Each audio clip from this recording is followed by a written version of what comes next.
नमस्कार दोस्तों, स्वागत है आप सभी का डेसिमल में। दोस्तों, अगर आपका सपना सरकारी अध्यापक बनने का है तो चैनल को सब्सक्राइब जरूर कीजिए। जैसा कि दोस्तों सी टेट 2022-23 का एग्जाम चल रहा है और सी टेट में चींटियों से संबंधित प्रश्न पूछे जा रहे हैं।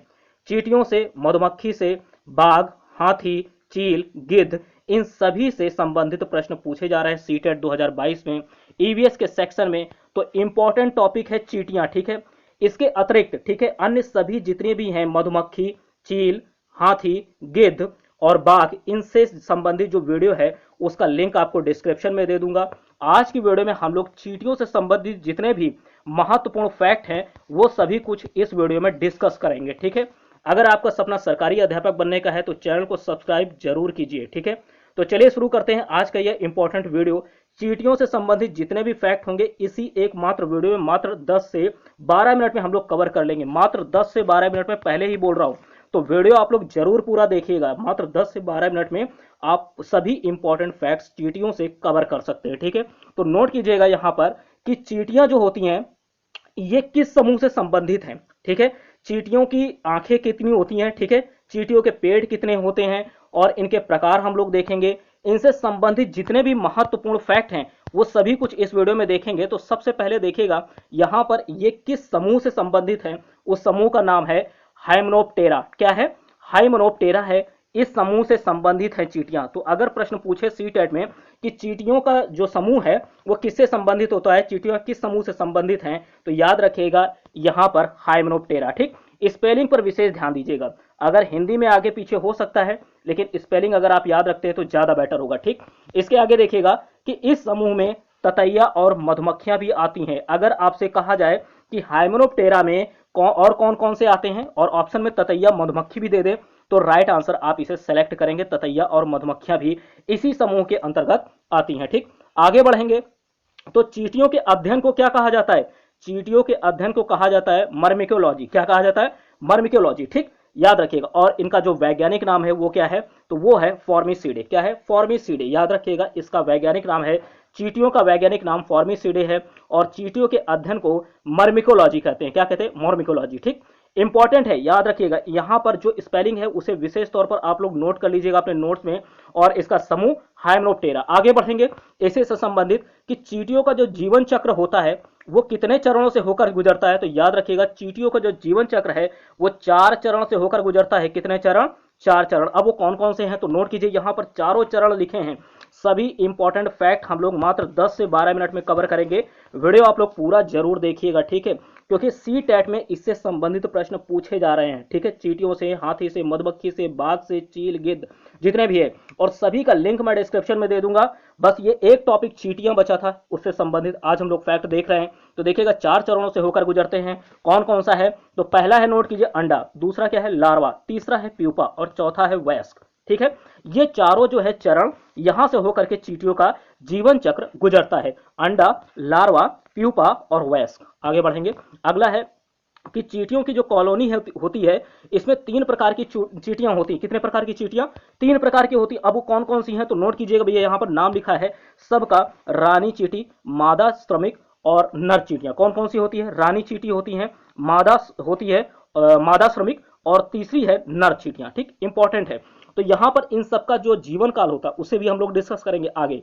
लेकिन यहां पर यह देखिएगा कि रानी चींटियां आकार में अन्य चींटियों से बड़ी होती हैं। अगर पूछा जाए इनमें से कौन सी चींटी सबसे बड़ी होती है, ठीक है, तीनों को दे दिया जाए, रानी चींटी, मादा श्रमिक और नर चींटियां, तो याद रखिएगा भैया कि रानी चींटी अन्य चींटियों से बड़ी होती है। मतलब मादा श्रमिक और नर चींटियों से रानी चींटी बड़ी होती है, ठीक। आगे देखिएगा कि जो श्रमिक चींटियां होती इनके पंख नहीं होते हैं। याद रखिएगा सी टेट पूछ सकता है कि इन चींटियों के पंख नहीं होते, तो श्रमिक चींटी, याद रखिएगा इनके पंख नहीं होते हैं, बाकी के पंख होते हैं। जबकि रानी चींटी और नर चींटियों के पंख होते हैं। सी टेट के लिए काफी इंपॉर्टेंट फैक्ट है कि रानी चींटी और नर चींटियों के पंख होते हैं लेकिन श्रमिक चींटी के पंख नहीं होते हैं, ठीक है। आगे बढ़ेंगे। अब देखिएगा इसका एकमात्र उद्देश्य क्या होता है? रानी चींटी का एकमात्र उद्देश्य है प्रजनन। याद रखिएगा क्या है? प्रजनन। याद रखिए रानी चींटी का एकमात्र उद्देश्य प्रजनन होता है। आगे देखिए चींटियां जो होती हैं अक्सर एक ही लाइन में क्यों चलती हैं, इसका भी कारण होता है। ये अपने पीछे एक तरह का रसायन छोड़ती हैं, ठीक है, एक केमिकल छोड़ती हैं, रसायन छोड़ती हैं जिसका नाम क्या है? फेरोमोन। क्या होता है? फेरोमोन। स्पेलिंग विशेष ध्यान रखिएगा, फेरोमोन। फेरोमोन नामक जो है, फेरोमोन नामक रसायन छोड़ती हैं, जिसके कारण जो होता है कि सभी चींटियां एक दूसरे से लाइन में चलती, मतलब एक के बाद एक के बाद एक, ठीक, ये एक लाइन में ही चलती या एक सीध में चलती, ये कह सकते हैं, ठीक। तो ये चींटियां चलते समय ये जो फेरोमोन नामक रसायन होता है इसे छोड़ती हैं, ठीक है। और रानी चींटी का एकमात्र उद्देश्य प्रजनन करना होता है, ठीक है। और कॉलोनी में 3 प्रकार की चींटियां होती है, रानी चींटी, मादा श्रमिक और नर चींटियां। आगे बढ़ेंगे तो इंपॉर्टेंट फैक्ट है कि चींटियों की 2 बड़ी योजिक आंखें होती हैं, ठीक है।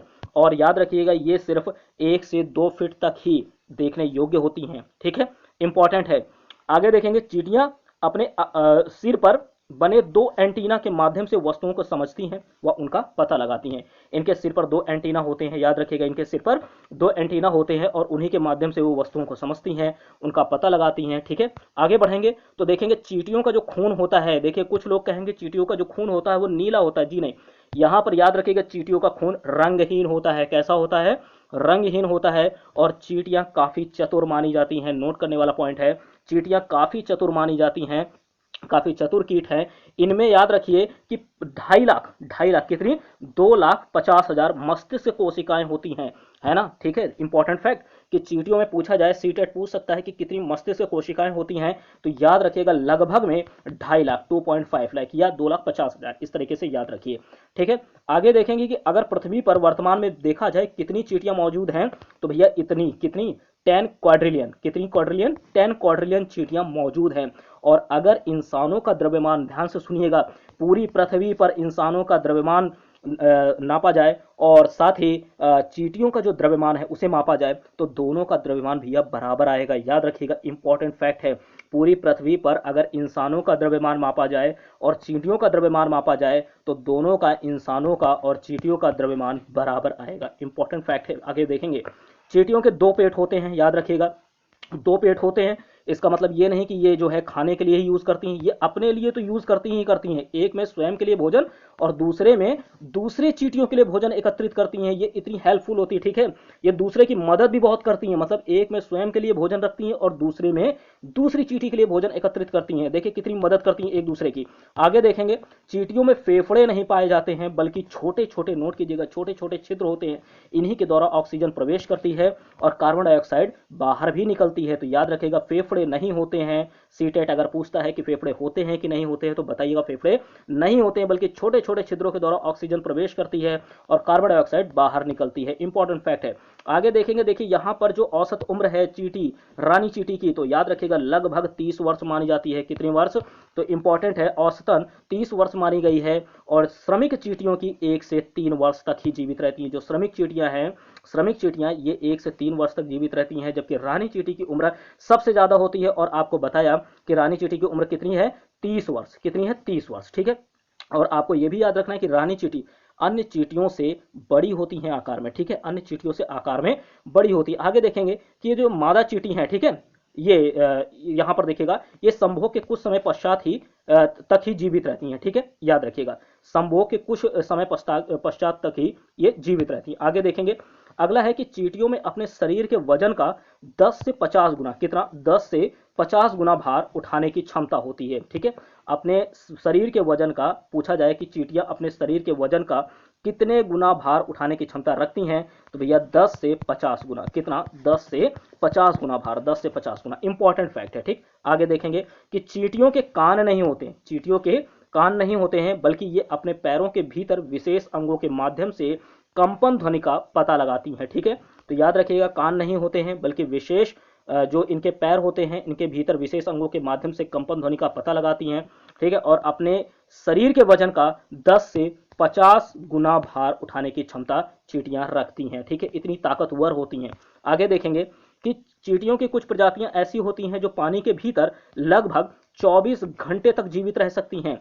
और अगर विश्व में सभी इंसानों का द्रव्यमान और चींटियों का द्रव्यमान मापा जाए, तो ये क्या होगा? बराबर होगा, जैसा कि मैंने आपको स्टार्टिंग में ये भी बताया था, ठीक है। तो आगे बढ़ेंगे, अगला फैक्ट है कि एशियाई वीवर चींटी अपने भार से कितना? 100 गुना अधिक वजन उठाने की क्षमता रखती है एशियाई वीवर चींटी, ठीक है। ये एक प्रजाति है एशियाई वीवर चींटी, ये अपने भार से 100 गुना अधिक वजन उठाने की क्षमता रखती हैं। और दुनिया की सबसे छोटी चींटी और बड़ी चींटी अगर पूछा जाए, तो याद रखेगा दुनिया की सबसे छोटी चींटी फिरौन चींटी, फिरौन चींटी नाम याद रखेगा, फिरौन चींटी जिसकी लंबाई 2 मिलीमीटर होती है। और दुनिया की सबसे बड़ी चींटी कौन सी है? तो टाइटेनोमिर्मा, ठीक है, टाइटेनोमिर्मा गिंगेटम, टाइटेनोमिर्मा गिंगेटम है, इसका नाम याद रखिएगा। इसकी लंबाई कितनी होती है? 6 इंच। कितनी है? 6 इंच। तो सबसे छोटी का 2 मिलीमीटर होती है, और सबसे जो बड़ी है, दुनिया की सबसे बड़ी चींटी, उसका अगर आकार पूछा जाए, लंबाई पूछी जाए तो 6 इंच बताएंगे, नाम पूछा जाए तो टाइटेनोमिर्मा गिंगेटम, और सबसे छोटी चींटी उसका नाम तो फिरौन चींटी। ठीक, आगे बढ़ेंगे। चींटियों का भोजन अगर प्रश्न पूछा, सीटेट पूछ ले, तो आप बताएंगे जो मीठी चीजें होती हैं, ठीक है, मीठी चीजें सबसे ज्यादा जो है मीठी चीजों पर चींटियां जो है ज्यादा इसको मानती हैं, ठीक है, ज्यादा इनको पसंद है। और फल हो गया, पेड़ पौधों के बीज हो गए। और चींटियां किस में आती हैं? सर्वाहारी में, शाकाहारी में, या मांसाहारी में? तो भैया याद रखिएगा, ये सर्वाहारी होती हैं चींटियां। चींटियां क्या होती हैं? सर्वाहारी होती हैं। याद रखिएगा, इनकी श्रेणी सर्वाहारी। लगा लगा सीटेट पूछता है कि चींटियां किस श्रेणी में है, सर्वाहारी, शाकाहारी, मांसाहारी, तो आप बताएंगे सर्वाहारी। आगे देखेंगे, चींटियों को सामाजिक प्राणी भी कहा जाता है, और क्यों कहा जाता है, यहाँ पर नोट है, नोट कीजिएगा कि चींटियां समूह बनाकर पृथ्वी के नीचे अपने घोंसले में रहती हैं। ठीक है, चींटियां सभी काम क्या करती हैं? मिलजुल कर करती हैं, और इसी कारण चींटियों को सामाजिक प्राणी भी कहा जाता है। सीटेट अगर पूछता है कि बताइए क्या चींटियों को सामाजिक प्राणी कहा जाता है, तो याद रखिएगा, जी हाँ, चींटियों को सामाजिक प्राणी भी कहा जाता है। किस कारण से? ये समूह में रहती हैं और सभी काम अपना मिलजुल कर करती हैं, तो इसी कारण से इन्हें जो है सामाजिक प्राणी भी माना जाता है। तो सभी फैक्ट हम लोगों ने मात्र 10 से 12 मिनट में 10 से 12 मिनट में कवर कर लिए, जो भी इंपॉर्टेंट फैक्ट थे। ठीक है, तो इन सभी फैक्ट्स को आप लोग 1 से 2 बार रिवाइज कर लीजिएगा। ठीक है, इंपॉर्टेंट फैक्ट्स हैं, सी टेट में पूछे जा रहे हैं, क्योंकि वहां पर आपको बाघ, चींटी, मधुमक्खी, हाथी, गिद्ध, चील और कठफोड़वा, इन सभी से प्रश्न पूछे जा रहे हैं। तो आप इन वीडियोस को जरूर देखिए। चींटियों से संबंधित फैक्ट बच गए थे चैनल पर, उसे मैंने आज कवर करा दिया है। इसे अपने नोट्स में जरूर मेंटेन रखिए, और साथ ही अन्य सभी सब्जेक्ट की जो वीडियोस हैं, ठीक है, उनका आप लोग प्लेलिस्ट पर जाकर के वॉच कर सकते हैं। और बाघ, हाथी, मधुमक्खी, चील, गिद्ध और कठफोड़वा, इन सभी का जो लिंक है मैं डिस्क्रिप्शन में दे दूंगा, तो जरूर वॉच कीजिएगा। और साथ ही ईवीएस का मैराथन भी जरूर वॉच कीजिएगा। ठीक है, उसका भी लिंक आपको डिस्क्रिप्शन में होगा। सभी सब्जेक्ट का लिंक जो है, मैराथन वीडियोस का लिंक डिस्क्रिप्शन में होगा, जरूर वॉच कीजिएगा। और अगर आपका सपना है सरकारी अध्यापक का, तो चैनल को सब्सक्राइब जरूर कीजिए। मिलते हैं आपसे नेक्स्ट वीडियो में। Thank you.